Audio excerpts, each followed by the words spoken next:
성경 속 여인들의 신앙과 삶, 믿음의 여인들, 브리스길라, 복음을 전파한 여인.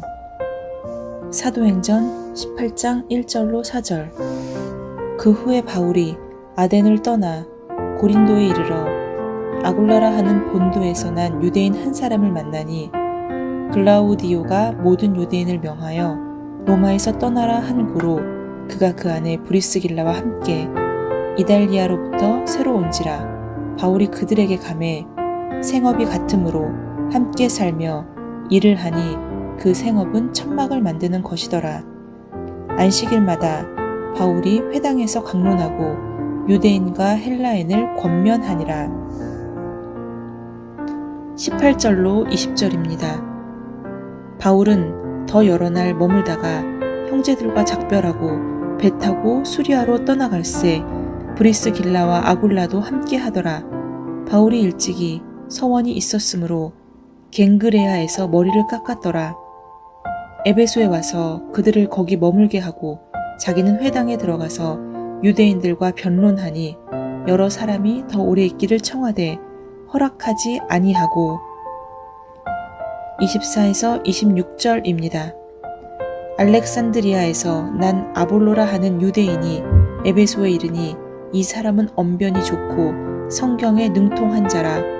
그가 일찍이 주의 도를 배워 열심으로 예수에 관한 것을 자세히 말하며 가르치나 요한의 세례만 알 따름이라. 그가 회당에서 담대히 말하기 시작하거늘 브리스길라와 아굴라가 듣고 데려다가 하나님의 도를 더 정확하게 풀어 이르더라. 다음은 로마서 16장 3절로 5절입니다. 너희는 그리스도 예수 안에서 나의 동역자들인 브리스가와 아굴라에게 문안하라. 그들은 내 목숨을 위하여 자기들의 목까지도 내놓았나니 나뿐 아니라 이방인의 모든 교회도 그들에게 감사하느니라. 또 저의 집에 있는 교회에도 문안하라. 내가 사랑하는 에베네도에게 문안하라. 그는 아시아에서 그리스도께 처음 맺은 열매니라. 고린도전서 16장 19절입니다. 아시아의 교회들이 너희에게 문안하고 아굴라와 브리스가와 그 집에 있는 교회가 주 안에서 너희에게 간절히 문안하고. 유대와 그리스 로마 문화에서는 여자가 남자 앞에서 글을 읽는 것조차 금지하는 경우가 많았다. 그러므로 브리스길라는 하나님과 교회와 아볼로의 허락을 받고 남자들을 가르쳤을 것이다. 2세기의 변증가인 테르툴리아누스는 경건한 브리스가에 의하여 복음이 선포되었다고 썼다. 요한 크리소스톰은 그녀를 교사들의 교사라고 불렀다. 그 밖의 고대 자료들도 그녀의 사역을 소개한다. 하이디 브라이트 페럴스. 브리스길라, 그녀의 이름이 역사적으로 보존되어 왔다는 사실은 그녀가 뛰어나고 현명한 여인이었음을 증명해준다. 남편의 이름보다 그녀 이름이 먼저 나오는 것은 한층 더 그 사실을 증명한다. 그러나 로마에서 존경받고 재미있었던 그녀의 생활은 글라우디오 황제가 모든 유대인을 로마에서 쫓아낸 AD 50년에 끝나버렸다. 브리스길라와 아굴라는 로마를 떠나 그들이 태어난 소아시아로 가서 고린도에 정착했다. 그들의 생활은 끝난 것처럼 보였지만 그들을 위한 하나님의 청사진은 곧 새로운 시작을 드러냈다. 매혹적인 봉사의 삶이 그들을 기다리고 있었다. 그들은 많은 것, 재산과 친구들을 두고 떠나왔다. 그러나 그들 부부는 서로 조화를 이루었고 그들의 결혼 생활도 계속되었다. 그들에게는 훗날 바울이 해이한 생활을 하는 고린도 교인들에게 썼던 경고 편지가 필요 없었다. 너희는 믿지 않는 자와 멍에를 함께 매지 말라. 의와 불법이 어찌 함께하며 빛과 어두움이 어찌 사귀겠느냐. 이 부부는 믿음으로 함께 거하는 특별한 방법으로 하나가 되었다. 그들은 바울이 떠나기 직전에 고린도에 도착했다. 바울은 이 부부를 신임했으며 복음이 더 널리 전파되도록 기꺼이 그들과 함께 생업을 나누었다. 브리스길라와 아골라는 둘 다 학식과 직업이 있었다. 유대인은 아무리 부유하더라도 자기 자녀에게 장사를 가르쳤다. 목수였던 나사렛 예수도 자기 손으로 일하는 것이 명예로운 일임을 증명하시지 않았는가. 그들은 장막을 만드는 사람들이었고 바울 역시 장막 짓는 자였기 때문에 그 일이 그들을 연결해 주었다. 그들은 함께 일했을 뿐 아니라 함께 살았다. 바울은 매일매일 함께 생활하는 것이 가장 좋은 훈련임을 잘 알고 있었다. 예수님처럼 그는 장래의 동역자들을 조심스럽게 선택했다. 그들은 오늘날 중동에서 흔히 볼 수 있는 것과 비슷한 조그마한 옥외 상점에서 일했다. 매일같이 그들의 손에서 염소 가죽과 다른 짐승의 가죽이 유용한 장막으로 바뀌어 가는 동안 서로 많은 이야기를 나누었다. 바울은 매일 그들의 필요에 따라 하나님의 말씀을 강론했다. 그리고 그들은 그것을 어떻게 적용할 것인지에 대해 배웠다. 브리스길라와 그녀의 남편은 바울의 가르침에 열심히 귀를 기울였다. 그들은 바울이 안식일에 회당에서 설교하는 메시지에 관심을 가지며 그를 위해 기도했다. 그리고 바울이 문제를 당할 때 그와 함께 있었다. 그들은 바울을 위해 그들의 생명까지도 줄 준비가 되어 있었다. 브리스길라와 아골라는 그들의 믿음과 일뿐 아니라 바울에 대한 존경과 우종으로도 연합되어 있었다. 그 충성스러움은 외로운 바울에게 특별한 의미가 되었다. 때문에 바울은 죽기 직전에 그들에게 문안 편지를 보냈다. 바울의 일상 가장 사소한 부분까지 지켜본 브리스길라는 그가 말하는 것만큼 그의 삶에서도 깊은 감동을 받았다. 그녀의 마음속에서 이 사람을 따르고 싶다는 열망이 일어났고 바울은 어떻게 하는 것이 그리스도를 따르는 것인지 매우 분명하게 설명해 주었다. 그들은 정통 유대인으로서 구약의 가르침을 잘 알고 있었다. 그러나 그리스도에 대한 믿음의 새로운 지식과 인간의 마음속에 내재하신 성령의 역사하심은 그들의 삶에 새로운 도전을 가져다 주었다. 바울은 18개월 만에 고린도를 떠났고 그동안 교회가 세워졌다. 브리스길라와 아골라는 그와 함께 에베소까지 갔다. 믿는 유대인들은 바울이 더 머물기 바랬지만 그는 도착한 지 얼마 후 그곳을 떠나 가이사랴 전도 여행을 떠났다. 바울이 브리스길라와 아골라와 함께 보낸 시간의 열매는 그때 분명해졌다. 에베소에는 바울이 더 이상 필요 없었다. 브리스길라와 아골라가 그곳에 남아 훌륭하게 바울을 대신했기 때문이다. 그의 필생의 사역이 그들을 통해 계속되고 있다. 그러한 사실은 알렉산드리아로부터 온 유대인 설교자 아볼로가 에베소로 왔을 때 매우 분명해졌다. 그는 사람들에게 열정적이고 확신을 주는 말로 예수님에 대해 이야기했다. 그러나 그의 설교는 사실이었지만 불완전했다. 브리스길라와 아골라는 그 메시지의 부족한 점을 금방 알아냈다. 그들은 그의 설교가 요한의 세례에 머물고 있다는 것을 깨달았다. 그는 놀라운 복음 이야기, 그리스도의 죽음과 부활의 결과를 알지 못하고 있었다. 성령의 부어주심에 대해서도 듣지 못한 것 같았다. 그들은 교만하지 않게 기술적으로 그를 집으로 초대하여 복음을 모두 설명해 주었다. 성경은 이것을 몇 마디로 묘사하고 있지만 브리스길라 역할과 인격은 숨겨지지 않는다. 브리스길라는 사랑과 지혜로 이야기했다. 때문에 학식 높고 은사 있는 설교자였던 아볼로도 이 평신도 부부의 말을 받아들였다. 그녀는 자기의 지도력을 간접적으로 드러내면서 자신의 강한 성격을 숨겼다. 이것이 브리스길라에게서 특별히 주목할 만한 점이다. 그것이 바로 그녀와 동역했던 남자들이 그녀에게 고마워했던 이유였을지도 모른다. 아볼로가 브리스길라와 그녀의 남편에게서 들은 것은 무엇일까? 분명히 바울이 그들에게 한 말이었을 것이다. 그들은 아볼로에게 예수님이 약속된 메시아이자 그리스도이심을 성경으로 증명했다. 브리스길라와 아골라는 바울이 훗날 그의 영적인 아들 디모데에게 보냈던 편지 내용과 비슷한 영적 반응을 연결하기 시작했다. 또 내가 많은 증인 앞에서 내게 들은 바를 충성된 사람들에게 부탁하라. 그들이 또 다른 사람들을 가르칠 수 있으리라. 바울이 브리스길라 혹은 그가 부르고 싶어 했던 대로 브리스가와 아골라에게 가르친 것을 그들은 차례로 아볼로에게 전달했다. 아볼로 또한 그것을 다른 사람, 즉 고린도 사람들에게 전달했다. 이렇게 해서 브리스길라와 아골라는 그들 자신을 성장시키며 영적인 열매를 맺기 시작했다. 그들은 한 생명에게 감동을 주었고 그 생명은 꽃이 피어 한 사람의 제자가 되었다. 그들은 아볼로 역시 다른 사람들에게 진리를 전파하고 복음을 완성시킬 수 있을 것이라 믿었다.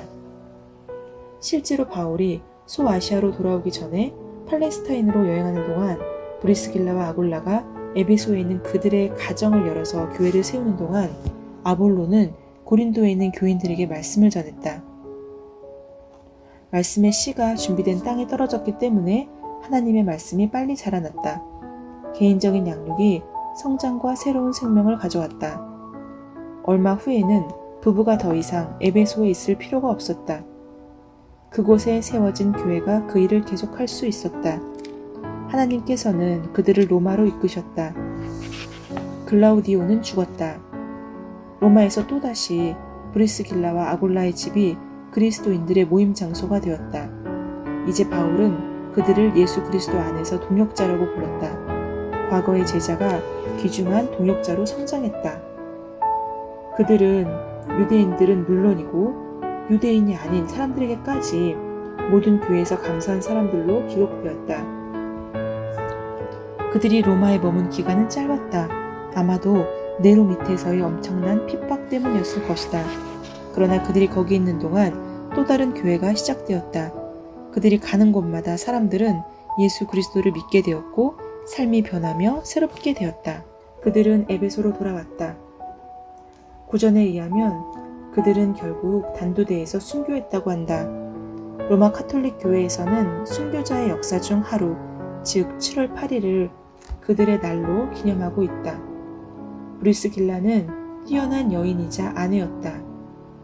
또한 그녀는 바울과의 우정과 동역 때문에 역사적으로 중요한 위치를 차지한다. 역사와 비문은 남편의 이름보다 그녀의 이름을 더 자주 언급한다. 그녀가 남편보다 더 지적이고 교육을 잘 받았기 때문에 혹은 성격이 더 강했기 때문일까? 아니면 그녀가 남편보다 먼저 그리스도인이 되어서일까? 그녀가 남편을 그리스도께로 인도해서일까? 이에 대해 성경은 아무 말도 하지 않는다. 하지만 그녀의 결혼은 분명 매혹적이었다. 두 배우자는 삶의 모든 영역에서 함께 조화를 이루며 각자의 기능을 발휘했다. 그들의 믿음에서, 사회적이고 영적인 관심에서, 우정에서, 하나님의 말씀이 그들의 삶에서 차지한 위치에서, 개인적인 공부와 설교에서, 그리고 자기 자신을 남김없이 남에게 주려는 기쁜 마음에서 그들은 그렇게 했다. 배우자와 하나님 사이에 가져야 할 이상적인 관계의 본보기를 삶으로 보여주었다. 삶은 브리스길라에게 많은 것을 요구했다.